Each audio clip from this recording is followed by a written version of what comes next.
50 ಕೋಟಿ ಸ್ಟಾರ್ಟ್ ಮಾಡಬೇಕು. ಇವಾಗೇನಂದರೆ ಸಾಂಕೇತಿಕವಾಗಿ ನಾವು ಏನು ಮಾಡ್ತಾ ಇದ್ದೀವಿ, 2 ವರ್ಕನ್ನು ನರಸಾಪುರದಲ್ಲಿ ಈಗ ಸ್ಟಾರ್ಟ್ ಮಾಡ್ತೀವಿ. ನರಸಾಪುರದಲ್ಲಿ ಏನು ಅಂತ ಹೇಳಿದ್ರೆ, ನರಸಾಪುರ ಡಬಲ್ ರೋಡ್ ಮಾಡೋದು ಪ್ಲಸ್ ಕ್ಯಾಮ್ರಾಸು, ಸೆಂಟ್ರ್ ಡಿವೈಡ್ರು, ಲೈಟ್ಸು, ಸೆಂಟ್ರಲ್ಲಿ ಗಿಡ ಹಾಕೋದು, ಅದು 7 ಕೋಟಿ ರೂಪಾಯಿ. ಎಲ್ಲಿಂದ ಎಲ್ಲಿಗೆ ಸರ್? ನರಸಾಪುರ ಎಷ್ಟಿದೆಯೋ ಈ ಕಡೆ ಬ್ರಿಡ್ಜ್ ಇದೆಯಲ್ಲ, ನಮ್ಮ ಸ್ವಾತಿ ಹೋಟ್ಲ್ ಹತ್ರ ಬ್ರಿಡ್ಜ್ ಇದೆಯಲ್ಲ, ಬ್ರಿಡ್ಜಿಂದ ಆ ಕಡೆ ಸರ್ಕಲ್ವರೆಗೂ ಅಷ್ಟೇ. ನಮ್ಮ ಈ ಕಡೆ ವೇಮಗಲ್ಗೆ ಹಿಂಗೆ ಬೆಳ್ಳೂರಿಗೆ ಹೋಗುತ್ತಲ್ಲ ರೋಡು, ಆ ಸರ್ಕಲ್ವರೆಗೂ ಅಷ್ಟೇ. ಅದು ಟೌನ್ ಲಿಮಿಟಲ್ಲಿ ಮಾತ್ರ. ಟೌನ್ ಎಷ್ಟಿದೆಯೋ ಅಷ್ಟು ಮಾತ್ರ ಡಬಲ್ ರೋಡ್ ಆಗುತ್ತೆ. ಈ ಕಡೆ 2 ಲೈನ್ ಪ್ಲಸ್ಸು ಎಕ್ಸ್ಟ್ರಾ, ಈ ಕಡೆ 2 ಲೈನು ಫುಟ್ಪಾತ್ ಆಗುತ್ತೆ, ಸೆಂಟ್ರಲ್ಲಿ ಡಿವೈಡರ್ ಬರುತ್ತೆ. ಅದೆಲ್ಲ ಅದು 7 ಕೋಟಿ ರೂಪಾಯಿ. ಟೋಟಲ್ 7 ಕೋಟಿ ವೆಚ್ಚ. ಅದೊಂದು ಮಾತ್ರ 7 ಕೋಟಿ. ಅದಾದಮೇಲೆ ಹಣ ಕೂತ್ಕೊಂಡು, ಅದಾದಮೇಲೆ ಬಂದು ಕಾಜಿಕಳ್ಳಳ್ಳಿ ರೋಡು ಒಂದು 3 ಕೋಟಿ, ಒಂದು 2 ಕೋಟಿ, 5 ಕೋಟಿ. ಇಷ್ಟು ಮಾತ್ರ ನಾವು 19ನೇ ತಾರೀಕು ಪೂಜೆ ಮಾಡೋದು.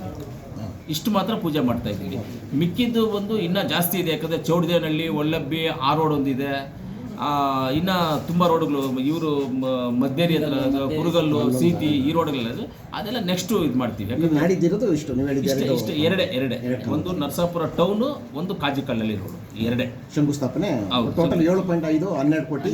7 ಕೋಟಿ ಪ್ಲಸ್ 5 ಕೋಟಿ, 12 ಕೋಟಿ ಕಾಮಗಾರಿಗೆ ಶಂಕುಸ್ಥಾಪನೆ. ಆಮೇಲೆ ನೆಕ್ಸ್ಟ್ ನಾವು ಹಳ್ಳಿಗಳ ಕಡೆ ಹೋಗ್ಬೇಕಲ್ಲ ಈ ಪೂಜೆಗಳು ಮಾಡೋದಕ್ಕೆ. ಆಮೇಲೆ ನಾವು ಮಾಡ್ಕೊಂಡು ಹೋಗ್ತೀವಿ. ನಾವು ಲೋಕಲಲ್ಲಿ ಇರ್ತಕ್ಕಂಥ ಜನಪ್ರತಿನಿಧಿಗಳು ನಾವು ಮಾಡಿ ಡಿಸ್ಟ್ರಿಕ್ಟ್ ಮಿನಿಸ್ಟರ್ ಕೈಲಿ ಒಂದು ಮಾಡಿಸ್ಬೇಕು, ಅದು ಮಾಡಿಸ್ತೀವಿ. ಮಿಕ್ಕಿದೆಲ್ಲ ಹಳ್ಳಿಗಳ ಕಡೆ ನಾವು ಹೋಗ್ತೀವಿ. ಟೋಟಲಿ ನಿಮ್ಮಲ್ಲಿ ನೀವು ಈಗ MLA ಆದಮೇಲೆ ಎಷ್ಟು ಅನುದಾನ ಬಂತು ಸರ್ ಟೋಟಲ್ ಅನುದಾನ? ಈಗ ಟೆಂಡರ್ ಆಗಿರೋದು ಬಂದ್ಬಿಟ್ಟು 45 ಕೋಟಿ ಟೆಂಡರ್ ಆಗಿದೆ. PWD 45 ಕೋಟಿ. ಅಂದರೆ PWD ಅಂದರೆ ಅಮೌಂಟ್ ಬಂದ್ಬಿಟ್ಟು 20 ಕೋಟಿ PWDದು, 25 ಕೋಟಿ RDPR ಸಪ್ರೇಟ್. ಅಂದರೆ ಎಲ್ಲ ದುಡ್ಡು ಒಂದೇ. ನಾನೇನು ಮಾಡಿದೆ, RDP ಅವ್ರಿಗೆ ಇಂಜಿನಿಯರ್ಸ್ಗೆ ಕೆಲಸ ಇಲ್ಲ ಅಂದ್ಬಿಟ್ಟು ಒಂದು 25 ಕೋಟಿ ಅವ್ರಿಗೆ ಹಾಕಿ RDPR ರೋಡ್ಗಳು ಮಾಡಿಸ್ತಾ ಇದ್ದೆ. PWD ರೋಡ್ಗಳು ಯಾವಾಗ ಬೇಕೋ ಮಾಡ್ಬೋದು, RDPR ರೋಡ್ಗಳು ಮಾಡೋಕ್ಕಾಗೋದಿಲ್ಲ. RDPR ರೋಡ್ ಮಾಡಬೇಕು ಅಂತ RDPR ನೋಡಿ. ಇವಾಗ ಚೌಡದೇನಹಳ್ಳಿ, ಒಲ್ಲಬ್ಬಿಯಿಂದ ಆ ಕಡೆ ನಮ್ಮ ಕಲ್ಮಂಜಲಿ ಅಲ್ಲ, ಹಿಂಗೋಗುತ್ತಲ್ಲ ಸ್ಟ್ರೈಟು, ಇದು ನಮ್ಮ ಚಾಕರ್ಸ್ನಲ್ಲಿ ರೋಡ್ಗೆ ಟಚ್ ಆಗುತ್ತೆ. ಚಾಕರ್ಸ್ನಲ್ಲಿ ಆಮೇಲೆ ನಮ್ಮ ಆ ರೋಡಿಂದ ಈ ಕಡೆ ಚೌಡದೇನಹಳ್ಳಿ ರೋಡ್ಗೆ, ವೇಮಗಲ್ಲು, ನರಸಾಪುರ ರೋಡ್ಗೆ ಕನೆಕ್ಟಿವಿಟಿ ರೋಡ್ ತುಂಬ ಹಾಳಾಗೋಗಿದೆ. ನಾನು ಹೋಗಿದ್ದೆ ನಾನು ಒಳ್ಳಬ್ಬಿಗೆ ಹೋಗ್ಬೇಕಂದ್ರೆ ನೋಡಿದ್ದೆ ನಾನು ಆ ರೋಡ್. ಅದು ಆ ಥರ ಅದು RDPR ರೋಡ್ PWDನಲ್ಲಿ ಹಾಕೋಕ್ಕಾಗಲ್ಲ. ಅದಕ್ಕೇನು ಮಾಡಿದ್ವಿ, ಈ ದುಡ್ಡನ್ನು ಎತ್ತಿ ನಾವು RDPR ಕೊಟ್ಟು RDPR ಮುಖಾಂತರ ಅದನ್ನು ಮಾಡಿಸಿದ್ವಿ. 45 ಕೋಟಿ ಟೋಟಲ್, 2 ಸೇರಿ 45 ಕೋಟಿ ಇದೆಲ್ಲ ಮಾಡ್ತಾ ಇದ್ದೀವಿ. ಪ್ಲಸ್ ಇನ್ನೊಂದು 15 ಕೋಟಿ ಒಂದು ಅಪ್ರೂವಲ್ ಆಗಿದೆ. 15 ಕೋಟಿ ಅದು ಇನ್ನೂ ಟೆಂಡರ್ ಆಗಿಲ್ಲ, ಪ್ರೋಗ್ರೆಸ್ಸಲ್ಲಿ. ಇದು ಅಪ್ರೂವಲ್ ಆಗಿದೆ, ಎಲ್ಲ ಆಗಿದೆ. ಅದು ಬಿಟ್ಟು ಇನ್ನೊಂದು 25 ಕೋಟಿ ಒಂದಾಗಿದೆ. ಅದು ಟೆಂಡರ್ ಪ್ರೋಗ್ರೆಸ್ಸಲ್ಲಿದೆ. ಇನ್ನು ಟೆಂಡರ್ ಬಂದಿಲ್ಲ. ಟೆಂಡರ್ ಬಂದೇ ಇರೋದು ಬೇಡ ನಾವು ಹೇಳೋದು. ಟೆಂಡರ್ ಬಂದಿದ್ದು ನಿಮ್ಗೆ ಕೊಡ್ತೀವಿ. ಯಾವ್ಯಾವ ಅಂತ ಕೊಡ್ತೀವಿ. ಈಗ ಇಷ್ಟು ನೀವು ಹೇಳಿದ್ದು ಮಾತ್ರ ಮಾಡ್ತೀವಿ.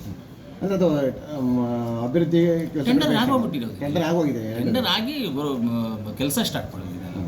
ಟೆಂಡರ್ ಆಗೋಗಿ ಇವಾಗ ನಾಳೆ ಪೂಜೆ ಮಾಡೋದೆಲ್ಲ ಟೆಂಡರ್ ಆಗಿರೋ ವರ್ಕ್ಸ್. ಅದು ಪೂಜೆ ಮಾಡಿ ಅದು ಎಷ್ಟು ಒಂದು ವರ್ಷದಲ್ಲಿ? 1 ವರ್ಷ ಮ್ಯಾಕ್ಸಿಮಮ್ ಟೈಮ್ 6 ತಿಂಗಳಲ್ಲಿ ಕಂಪ್ಲೀಟ್ ಮಾಡಬೇಕು ಅಂತ ನಮ್ಮ ಐಡಿಯಾ. 6 ಮಂತ್ಸಲ್ಲಿ ಕಂಪ್ಲೀಟ್ ಮಾಡ್ಬಿಡ್ಬೇಕು. ವರ್ಷಗಟ್ಟೆ ಮಾಡ್ಕೊಂಡಿರೋದು ಬೇಡ, ಒಂದು 6 ತಿಂಗಳಲ್ಲಿ ಕಂಪ್ಲೀಟ್ ಮಾಡಬೇಕು ಅಂತ ಮಾಡ್ತಾ ಇದ್ದೀವಿ. ಆದಮೇಲೆ ಪೂಜೆ ಮಾಡ್ತೀವಿ. ಆದಮೇಲೆ ಅವ್ರು ಮಿಷನರೀಸ್ ಎಲ್ಲ ರೆಡಿ ಮಾಡಿಕೊಂಡು ಒನ್ ಟೈಮ್ ಇಳಿದ್ರೆ ಅವರು ನಾನ್ ಸ್ಟಾಪ್ ಆಗಿ ಒಂದು 6 ಮಂತ್ಸಲ್ಲಿ ಕಂಪ್ಲೀಟ್ ಮಾಡಬೇಕು. ಆ ಟೈಪಲ್ಲಿ ಮಾಡ್ತೀವಿ. ಯಾಕಂದರೆ ಡಿಸ್ಟರ್ಬೆನ್ಸ್ ಆಗಬಾರ್ದು ಅಂತ. ರಶ್ ಇಲ್ದ ಏರಿಯಾ ಅಲ್ವ ಅದು. ಅಲ್ಲಿ ವೆಹಿಕಲ್ ಬಸ್ ಸ್ಟ್ಯಾಂಡಿಂದ ಏನಾಯ್ತು ಸರ್? ಆಗಿದೆಯಲ್ಲ ಆಲ್ರೆಡಿ. ಈಗ ಯಾವ ಬಸ್ ಸ್ಟ್ಯಾಂಡ್ದು? ಅದೇ ಗೌರ್ಮೆಂಟ್